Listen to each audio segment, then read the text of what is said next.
मुझे ये बताएगा, क्या आप इस चीज़ को मानते हैं कि पाकिस्तान में मेल डोमिनेटिंग जो फैक्टर है वो ज़्यादा है? फॉर एग्जांपल जैसे विरासत में हक को औरतों को नहीं दिया जाता है, उनको 10 ऐसी आपको अगर गूगल करेंगे तो आपको बहुत सी मिसालें आपको पाकिस्तान के अंदर का जो हक उसका जो विरासत है ना वो हड़प कर दी जाती है। और अच्छा और जहाँ तक बात की जाए मेल डोमिनेटेड की, वो तो 100% है। वो अच्छा हमको सिखा रिया है। आप छोड़ दें कि वो पाकिस्तान के अंदर ही है, वो पूरी दुनिया के अंदर है। लेकिन यहाँ पर ऐसे बहुत से मर्द मौजूद हैं जो रेप्स करते हैं, जो लोगों की इज्जतें लूटते हैं। यही नहीं, अभी और सुनिए। आते जाती इवन मैं यहाँ पर खड़ी हुई हूँ ना, यहाँ पर आप हर दूसरे बंदे को देख लीजिए, आवाज़ें कस के ना आ जाएगा। आप खुद यहाँ पर खड़े हुए, आप अभी देख लीजिएगा कि यहाँ पर कितने लोग हैं जो डेली बेसिस पर हैरास करते हैं, आवाज़ें कसते हैं, मुख्तलिफ किस्म की जो है वो नाम लेते हैं। क्या कहते हो आप? कभी किसी ने उनको पूछा है क्या? कभी ने किसी ने उनको अरे कहना क्या चाहते हो? दर्स देने की कोशिश की है? मुझे ये बताइएगा। जी, हमारे अंदर हमारा जो माशरा है ना, यहाँ पर जो यहाँ के जो मेल हैं वो अपनी औरत के अलावा बाकी हर औरत को एक गोश्त का लोथड़ा समझते हैं, जिसको एक जो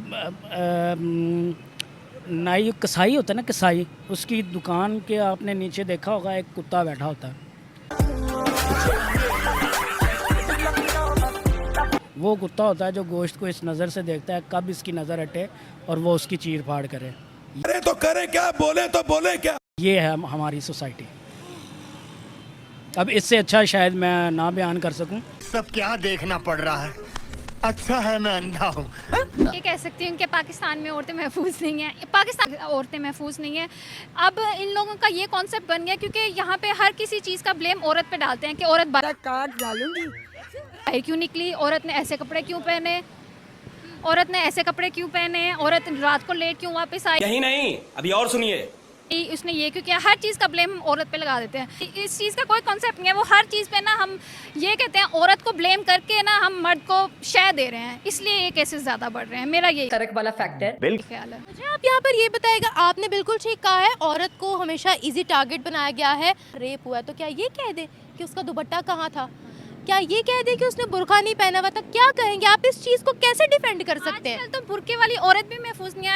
ऐसे तो नहीं होता है। पिछले दिनों सोशल मीडिया पे चल रहा था कि उसने प्रॉपर हिजाब किया हुआ है, गाउन पहना हुआ है, लेकिन एक बाइक पे लड़का जा रहा है और उसने उसको जाते हुए को छेड़ा है। मतलब ये बच्चा हरामी हो बेटा। कराची का वाकया, एग्जैक्टली, यू आर राइट जी। अब औरत गाउन में भी महफूज नहीं है तो दुपट्टे वाली या उस वाली तो कहाँ पे महफूज होगी? रहा नहीं जाता, तड़प ही ऐसी है ना। यहाँ पे मेरे ख्याल से हम लोग ना, पुलिस हो गई चाहे हमारे दूसरे इदारे हो गए, ये सब कुछ ना इसी वजह से हो रहा है कि वो औरत को प्रोटेक्ट नहीं कर पा रहे। वो औरत, ये बड़ी अच्छी बात कही आप। की आवाज़ पे बात नहीं करती हैं। कुछ हमारे ऊपर माशाल्लाह से ऐसे आगे हैं हमारे ऊपर लीडर्स, तो वो इस चीज़ को, कॉन्सेप्ट को समझते ही नहीं है।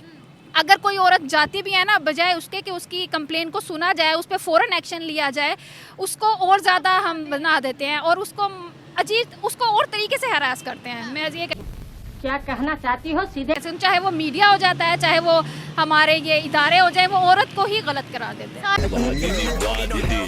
कि अगर वो कंप्लेन करने के लिए गई है, उसको इस तरीके से हरास किया गया कि उसके सामने कपड़े उतारे, तो ये भी तो एक तरह से हरासमेंट होगी ना। आजकल चाहे वो एक बच्ची भी है ना, वो अभी पाकिस्तान में महफूज नहीं है। ये बड़ी अच्छी बात कही आप। आपके निकाह में जो औरत आती है, यहाँ के मर्द उसको अपनी प्रॉपर्टी समझते ही हैं। लेकिन जो उनके निकाह में नहीं है, जो नामहरम है, उसको भी अपनी प्रॉपर्टी समझते हैं। लगा मेरा मजाक। है क्या वजह है? जब चाहा पकड़ के यूज कर लिया, जिसको चाहा रेप कर दिया, बच्ची हो, कोई 70 साल की बूढ़ी हो, उसको भी नहीं छोड़ते। क्या वजह है? एक करक वाला फैक्टर तो मेरे ख्याल से घर से तरबियत होती है, क्योंकि हमारे यहाँ ना, हम हर चीज़ के लिए ना लड़की को कहते हैं कि ये इस तरीके से जाओ। हम अपने बच्चों को, लड़कों को ना इस तरीके की तरबियत नहीं देते हैं। मैं आपको बीवी बनाने सोच रहा, अपने भाई बना लिया। अगर हम यहाँ पे महफूज नहीं है ना, तो इसकी बेवजह ये नहीं है कि हम रात को बाहर निकले, इसकी वजह ये है कि आपने अपने बच्चों की तरबियत नहीं की, लड़कों की तरबियत नहीं की।